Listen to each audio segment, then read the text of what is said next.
Welcome back. Thank you. I appreciate you for tuning in to another episode of Steady Mind. This episode, we're going to be talking about the NBA season, how it concluded, what to look forward to the next season. But first, I want to give a shout out and congratulations to the Denver Nuggets. You beat an 8th seed. You completely, you toyed with Miami. There's nothing Miami could have done. I feel like that game that they won, you guys played around with them. I feel like the main reason why they won was because of the Joker, but at the same time, there are no big men in the league to challenge him. So he's just doing whatever he want to do. You probably can count the big men on one hand in the league that's solid.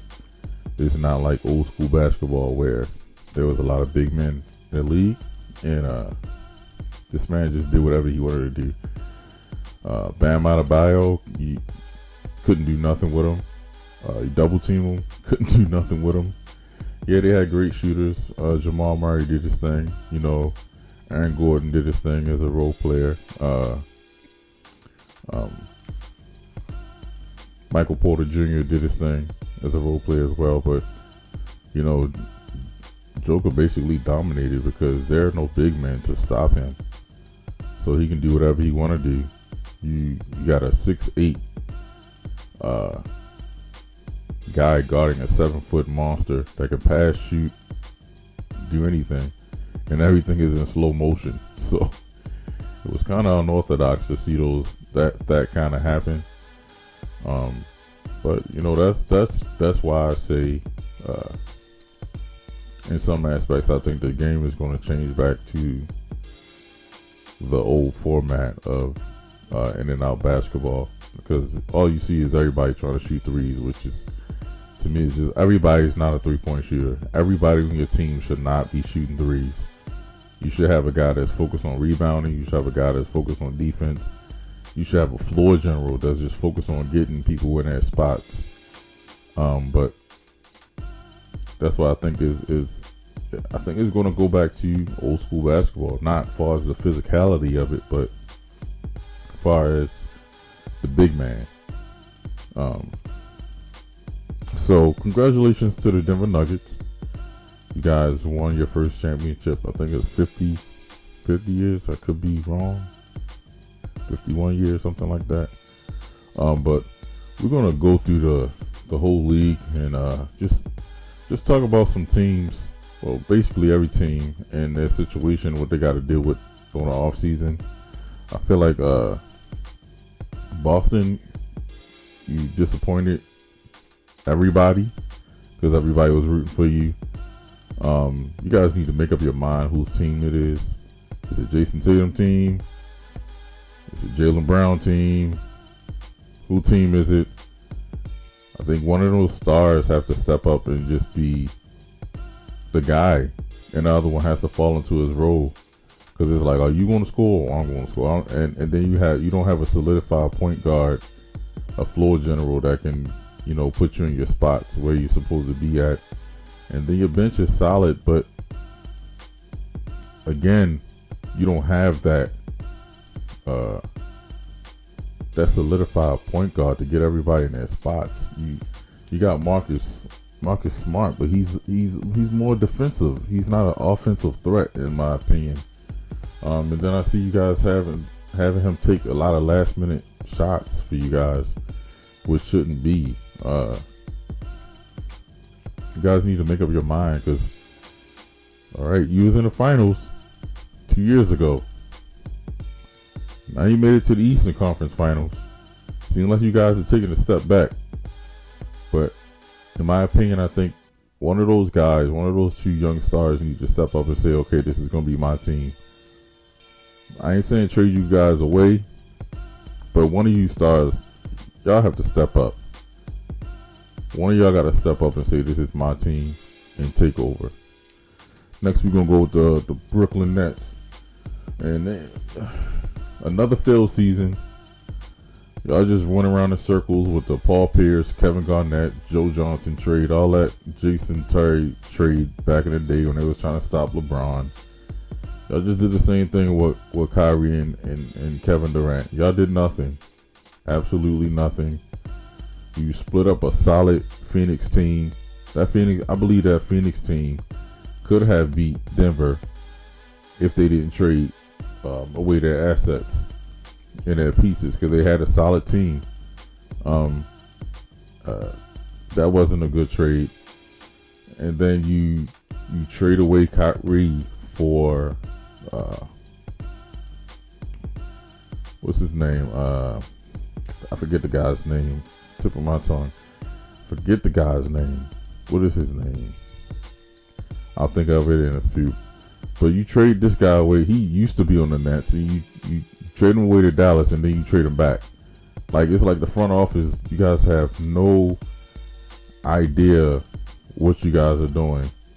Like, it's just a revolving door. You guys repeat the same things you guys do all the time, and yet another failed season. Just my opinion. The New York Knicks, they actually took a step further, since the wheel was invented. You actually won a playoff series. I'm joking. But y'all need players that actually, are hungry and actually want to play the game of basketball and can actually separate their family from the game of basketball. Because if you got guys on your team that are worried about what their family are doing while they actually playing the game, you guys are clearly you're not focused. Clearly you're not trying to win. You just plan to be playing. And if you guys seriously want to win, you need team players on your team. You can't just say, yeah, I'm here and just play like crap. Julius Randle, yeah, I'm talking to you, bro. But the Knicks, they are a few pieces away of being a solidified contender. But yet again, the Knicks gonna be the Knicks. Let's talk about the Philadelphia 76ers.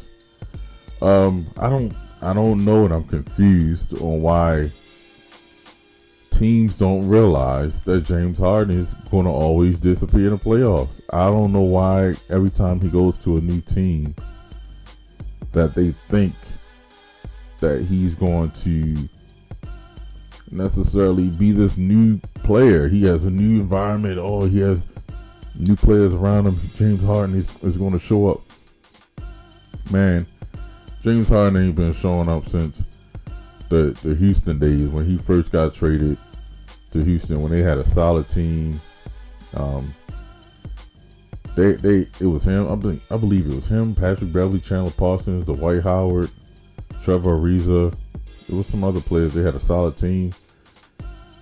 This guy just disappears in playoffs, and I don't know why teams keep trading for him and thinking that he's going to do something new. This man left Embiid hanging, and he got Doc Rivers fired, and now he want to go back to Houston.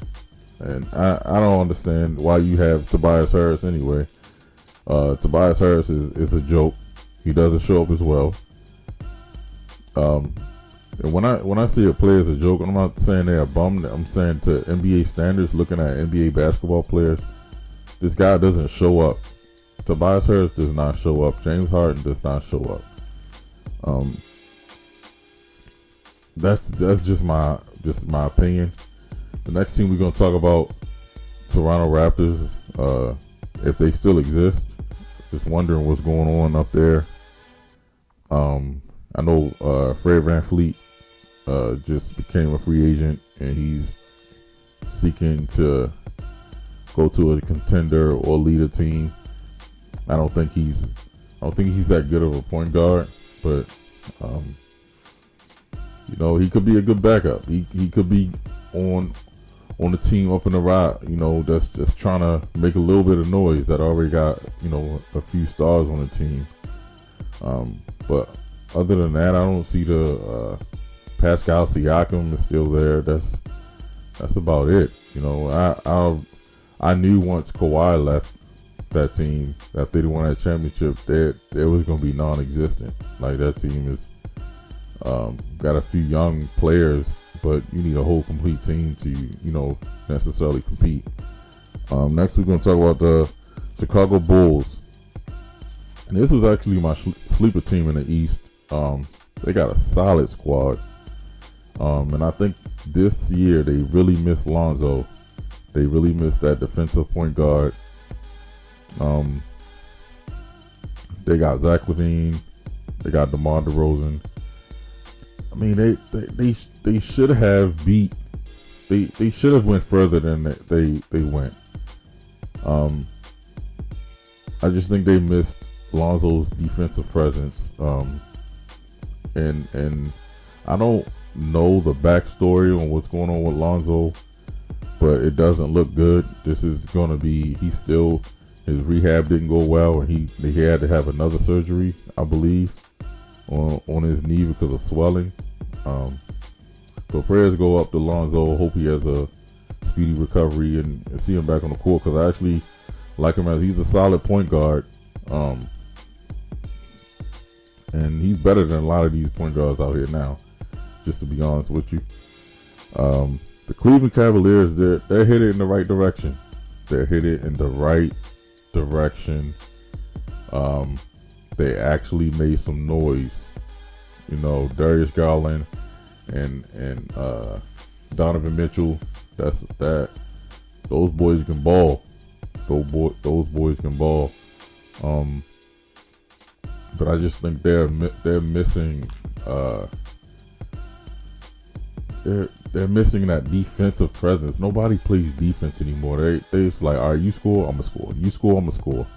All right, when it gets to the fourth quarter, I'm gonna do the same thing. And whoever miss. Nobody plays solid defense and tries to stop each other. They allow each other to score. And I think that's what's missing in Cleveland. Defense is missing in Cleveland. It's not gonna have they're not gonna be nowhere near the LeBron effect. When LeBron was there, they're gonna be nowhere near how good they were when LeBron was there. But I from my eye test, I just think they're missing defense. Detroit Pistons, we're gonna talk about you guys very shortly. You guys I feel like you guys are just collecting draft picks. Not trying to develop anybody. What are you guys doing? You got Dwayne Casey as a coach, and then I believe you moved him upstairs into the front office. It's just a bunch of chaotic stuff going on in Detroit. And this is another team that gets beat on throughout the regular season just to get your W's up. I don't see Detroit doing anything anytime soon. I don't see any stars wanting to go there. I don't see Detroit making any moves to try to get anybody. I think they want to keep losing. I don't know why. That's a franchise. Another franchise like that is Orlando.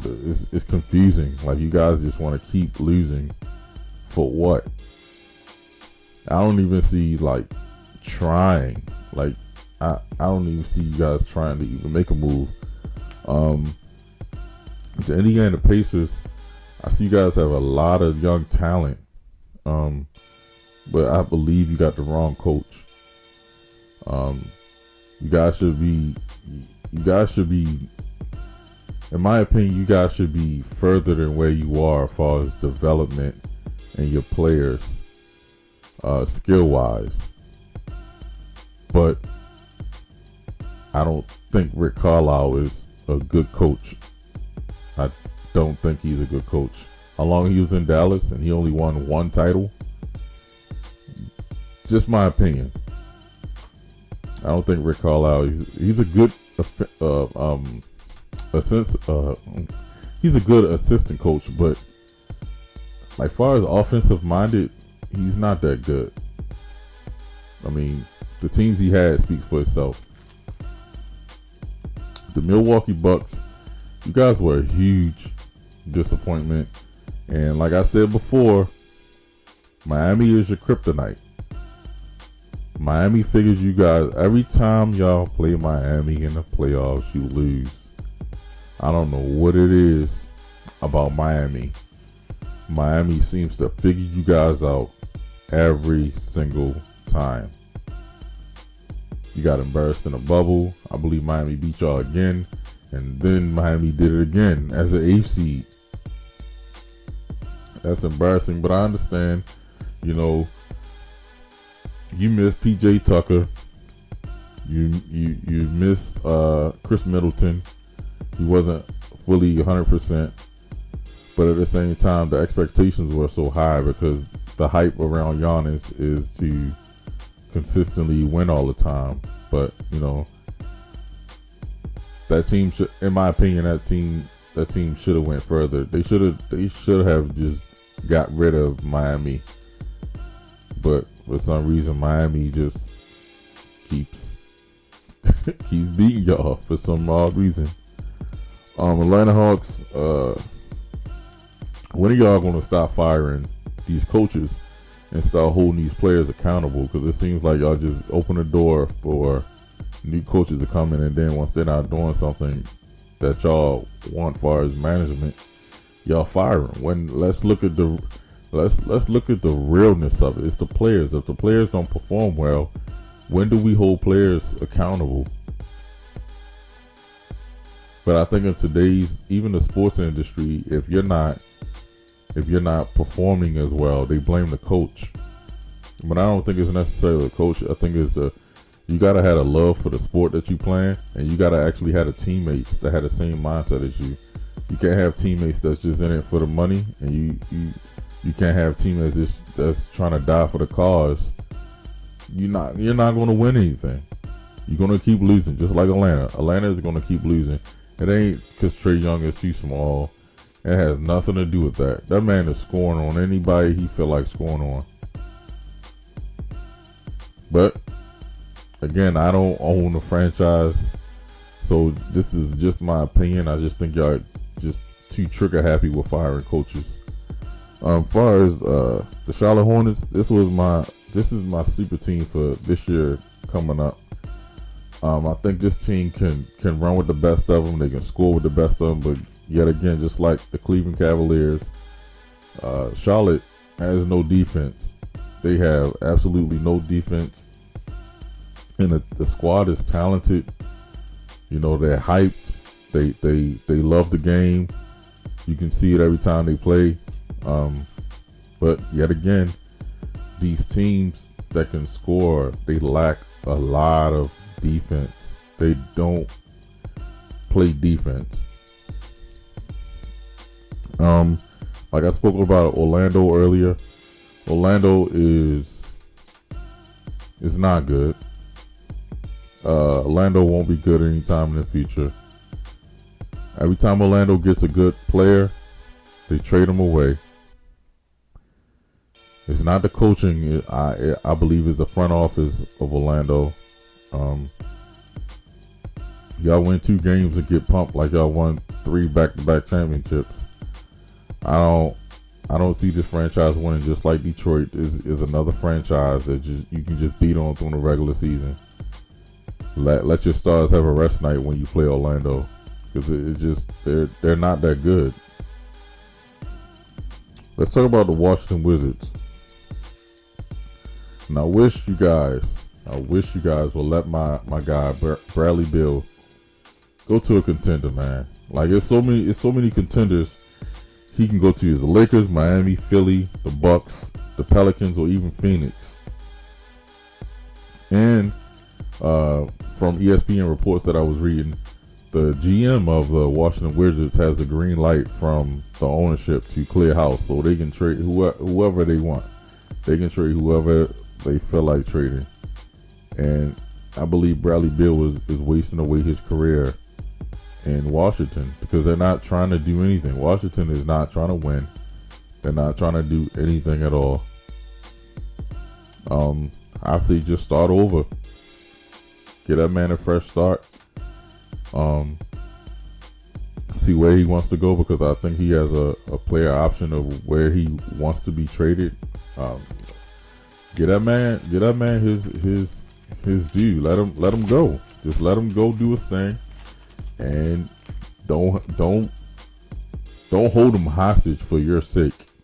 Just let the man go. Once again, the Nuggets. I think they won because it's no big men in the league, and you can't have no small forward guard, no center. It's just my opinion, especially with a center that got some bricks in his pocket.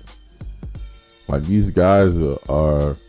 I get that Jokic is not in the best shape, but that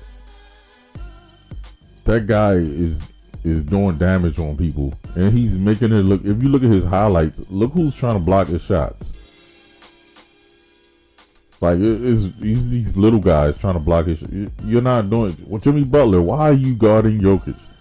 You are not nowhere in the class of his weight.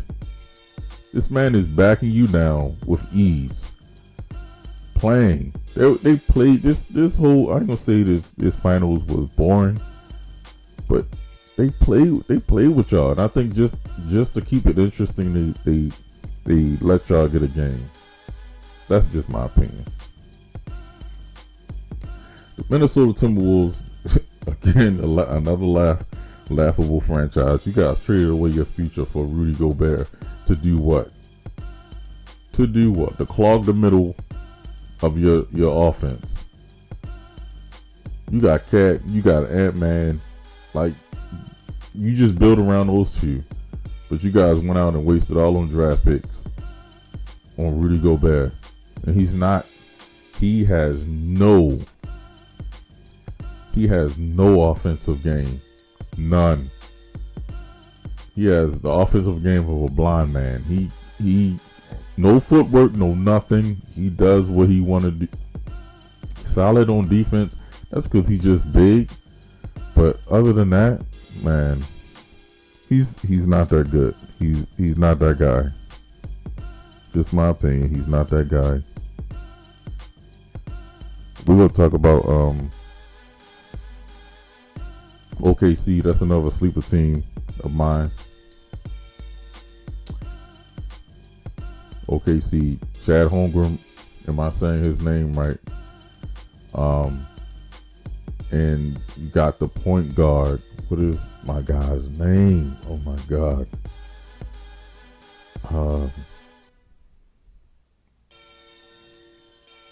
What is my guy's name? It'll come to me. But this team, this guy carried the team all year round, and I believe with a little bit more help, this team will get work done. And I think a lot of people are sleeping on this team. I want to say Gildress. I don't want. What's the guy's name? It's going to come to me. Next, we're going to talk about the Portland Trailblazers. For the love of God, can y'all trade away Dame, please? So these Portland fans can stop being on an anxiety medication. Because every time I hear Portland, oh, I want Dame traded. Oh yeah, trade Dame. He just in here collecting money. He ain't trying to win no title. I mean, what are you expecting this man to do? I think the CJ McCollum trade was horrible. That was his right-hand man. You trade him away. They still in the same position. So was that trade smart? To me, no. Dame has options. Of course, the team has options of what they're going to do with Dame. But I don't see Dame leaving Portland. That man getting his bread. So I can't blame him. Plus, wasn't he the guy that said, just like KD talked about LeBron, when LeBron went to Miami, KD was saying all this trading going on. Now KD done been to more teams than LeBron. Now, wasn't Dame the guy that said loyalty is everything? But now he getting sick and tired of the front office not giving him help, and he wants to leave. Like, these guys put their foot in their mouth all the time. So, yeah, money is everything, but once they get all the money, they're like, what accolades do you have? He has no MVP. Dame is an all-star. But that's all he has. I mean, After a while, money is in my opinion, money is worthless because it's like, okay, what are you playing for then? Just my opinion. Utah, you guys just need to pack your bags up and move to Seattle. Bring the Supersonics back. In the discussion, just bring the Supersonics back. Golden State, there's a couple things you guys need to do. Wrote these down just specifically for Golden State. Jordan Poole needs a change of scenery, and he needs to start taking up jiu-jitsu if he's going to stay on that team, because Draymond is going to knock that man out again. Draymond screens went down, so that's how you know that team is in bad shape. When he ain't setting 100 screens a game, when they go down to like 70, they in bad shape. Clay cannot guard your second best player anymore. Clay isn't the same Clay. Yeah, Clay is a prolific shooter, but Clay is not the same Clay on that two-way player that you need. And now Steph knows how LeBron feels all them years he was in Cleveland. You got to carry these guys that got all these issues, and you still got to focus on basketball. And everybody's not going to be as hungry as you are. So, I mean, and the GM stepped down, so that's not a good sign. The GM stepped down, and Draymond is due for an extension. Let that sink in. Let's talk about the Los Angeles Clippers. And they have the two most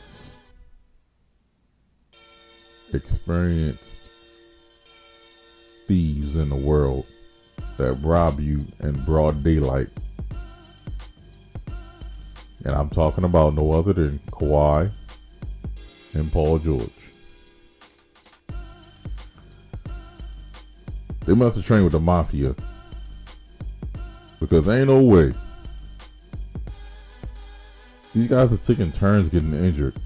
If one not injured, the other one injured, and it goes back and forth and goes back and forth. And then on top of that, you add Russell Westbrook, who only says, "Hey man, let's go out there and play for fun. We don't need no championships. Let's play for fun."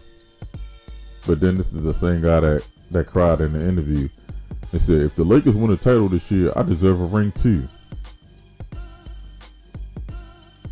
I have no idea what the Clippers are doing, and they're about to build this new stadium. Make sure you build them handicap ramps for Kawhi Leonard and Paul George, because they're gonna need them. Play accessible. I remember all that hype that was there, the commercials, Kawhi dissing the GOAT. Come on, man. Like, y'all have done nothing. Y'all have done nothing but a bunch of talking. Y'all traded away. Y'all had this squad that y'all was going to be so dominant with Patrick Beverly and Montrezl, and Paul George and Kawhi. And forget what Morris brother was over there. But y'all are supposed to be so dominant, and y'all end up choking, gagging. Y'all lost to the Denver Nuggets in the bubble. I ain't forget. Y'all had them up 3-1, and they walked y'all down, and y'all ain't been right since. Or y'all faking injuries. Next, we're gonna talk about the Lakers. So everybody, calm down. LeBron is not retiring. The GOAT called me himself. He gave an indication he's not retiring. He just wanted something to talk about. Give your minds a little anxiety during the off season. But I think in my opinion, some may disagree with me. AD needs to be traded along with D'Lo. AD is not that same guy that was in New Orleans. AD doesn't take basketball serious as LeBron does. I don't know what you would trade AD for, but I would trade him while he still has value. because he can't even play a whole season. Now I can see why LeBron can't. This man been in 20 years. Of course, this man deserves some wear and tear nights to relax on the sideline. But AD, this man, his nickname is Street Clothes. So everybody knows he's inconsistent. So I would try my very best to trade AD and D'Lo and get a solid player in return. Go get Brandon Ingram from the Pelicans. Yeah, trade D'Lo and AD for CJ McCollum and Brandon Ingram. There you go. The bench is solid, but I would just trade those two, AD and D'Lo. The Suns, like I said before, and I'm gonna stick to this and I stand by this. I do not trust KD in the playoffs unless Steph Curry is his teammate. I do not trust that team. I don't trust KD. Let's think about every team KD done been on. KD done been on OKC. He done had Steph and them down 3-1. Lost. He went to the finals one year, played Miami. Lost to LeBron. He goes to Brooklyn.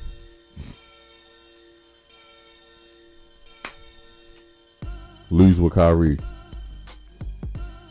Goes to Golden State. That team was indestructible. Like, how you double KD, he gonna kick it to Clay. You double Clay, he gonna kick it to Steph. You got 3 elite shooters on one team. That team, what are you expecting? What are you expecting LeBron to do? The man did all he could.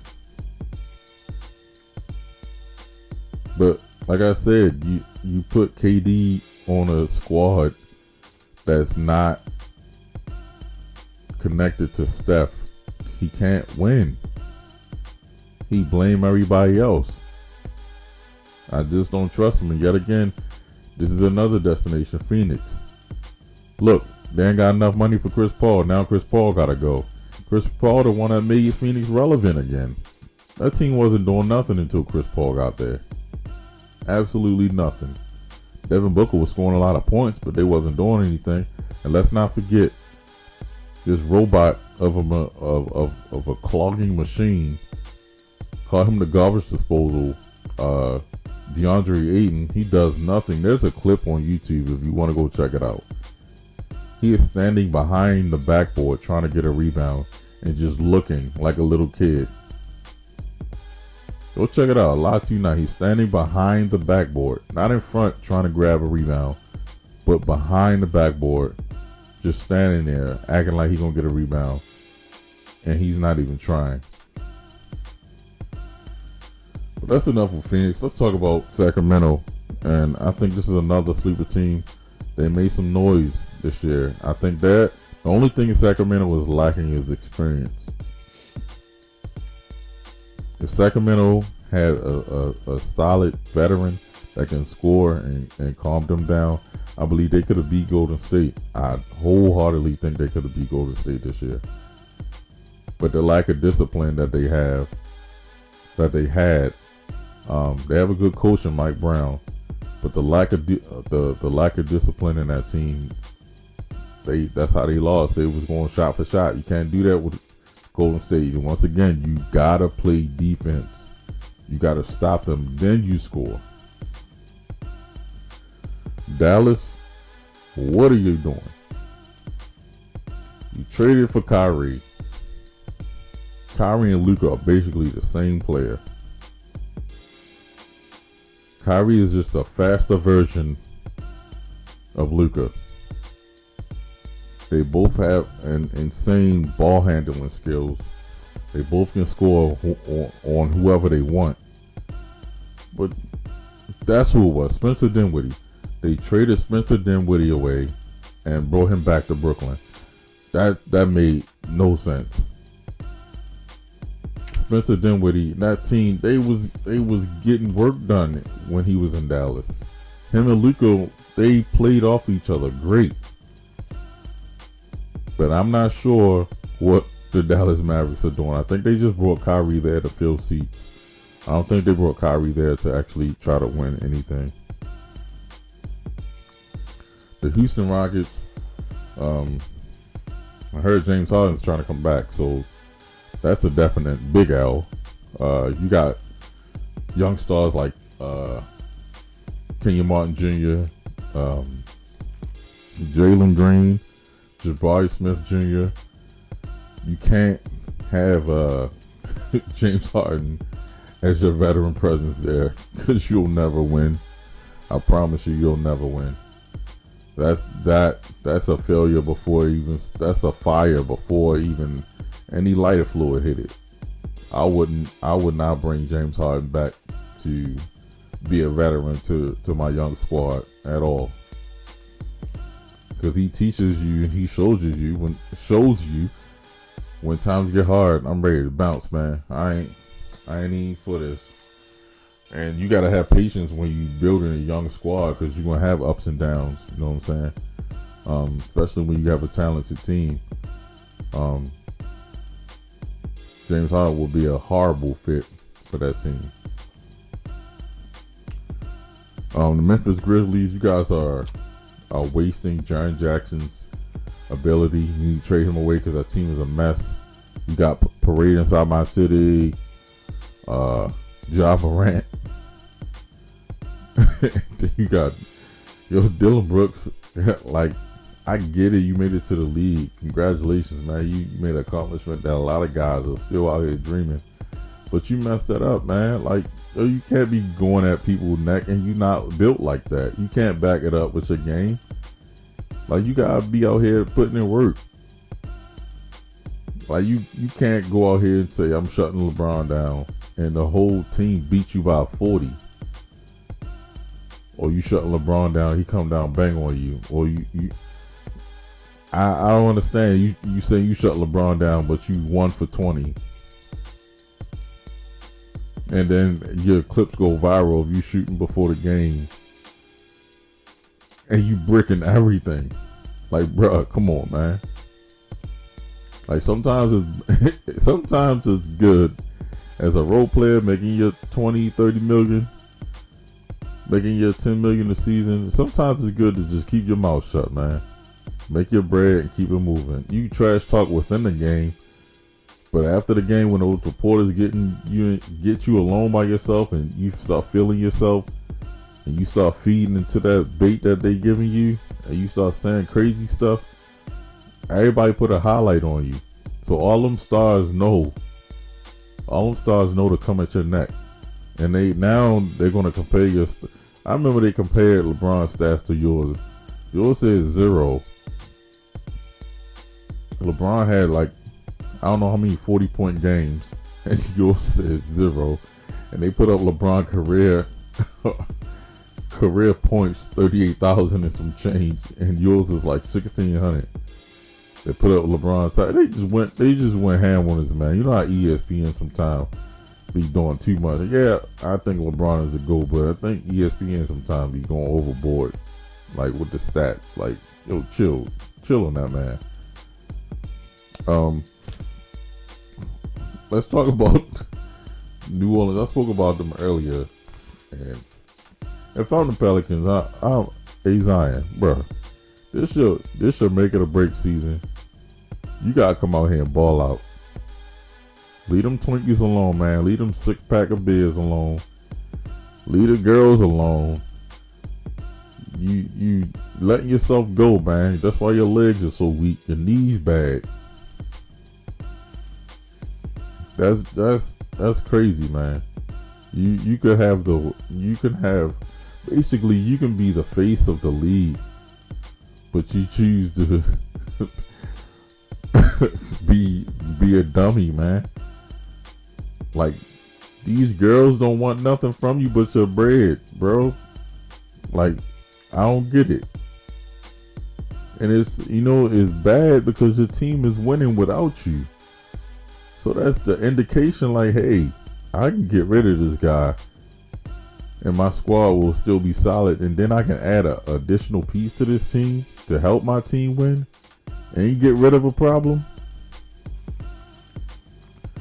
if I'm the Pelicans, even though he signed that extension, I would try my best to trade him away. This would be his make it or break it season. If he gets injured, I'm like, yeah, that's it. The Zion experiment is over. It's not like Joel Embiid. When Joel Embiid, he had the back issue, then he had the foot issue. But Joel Embiid kept himself out the limelight. He was real quiet. He wasn't doing a whole bunch of crazy stuff. But that's just my opinion about Zion. I think he's a good talent. He's overhyped. They hyped that man up to be like LeBron. Nowhere near.